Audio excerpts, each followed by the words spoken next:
സ്നേഹമുള്ളവരെ, ദൈവകരുണ ഒരുപാട് നമ്മുടെ ജീവിതത്തിൽ അനുഭവിച്ചറിഞ്ഞിട്ടുള്ളവരാണ് നമ്മളെല്ലാവരും. നമ്മുടെ ജീവിതത്തിലേക്കും തിരിഞ്ഞു നോക്കുമ്പോൾ ദൈവത്തിൻ്റെ കരുണയുടെ ഒരുപാട് കഥകൾ പറയാനുണ്ട്.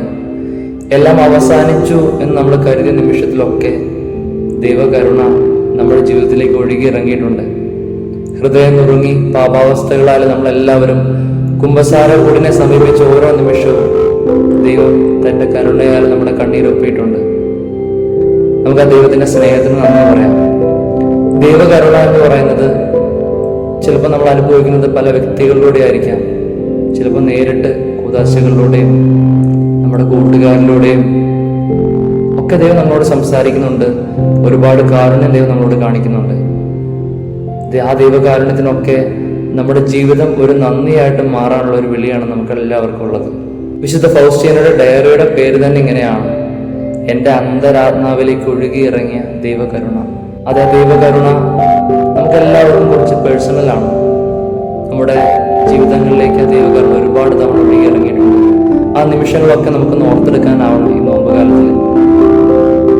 അതുപോലെ തന്നെ ഫൗസ്റ്റീനയുടെ ഡയറിയിൽ ഇങ്ങനെ പറയുന്നുണ്ട്: എത്രത്തോളം ഒരാത്മാവ് പാപിയാണോ, പാപാവസ്ഥയിലാണോ, അത്രമാത്രം എൻ്റെ കരുണ ആ ആത്മാവ് അർഹിക്കുന്നു എന്നാണ് ഈശോ പറഞ്ഞു വയ്ക്കുന്നത് വിശുദ്ധ ഫൗസ്റ്റീനയിലൂടെ. അപ്പോൾ ദൈവത്തിൻ്റെ ആ കരുണ നമ്മൾ പാപികളുടെ കൂടെയൊക്കെ ഉണ്ട്. ആ ദൈവ സാന്നിധ്യം തിരിച്ചറിയണം. നമുക്കുള്ള ഒരു വിളി കൂടെയാണ് ആ ദൈവ കരുണയുടെ മുഖമാകുക എന്നുള്ളത്.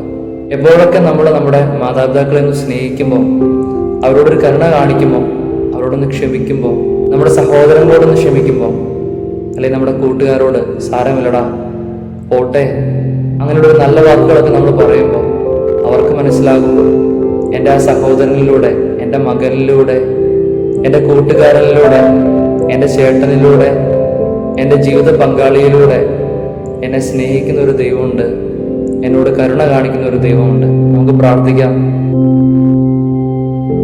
ദൈവമേ, അങ്ങയുടെ സ്നേഹത്തിൻ്റെ, അങ്ങയുടെ കരുണയുടെ ഒരു മുഖമായിട്ട് മാറാൻ, അങ്ങയുടെ കരുണയുടെ ഒരു ഉപകരണമായിട്ട് മാറാൻ ഞങ്ങളെല്ലാവരും അങ്ങ് ഒരുക്കണമേ. നിത്യം പിതാവും പുത്രനും പരിശുദ്ധാത്മാവുമായ സർവേശ്വര എന്നേക്കും.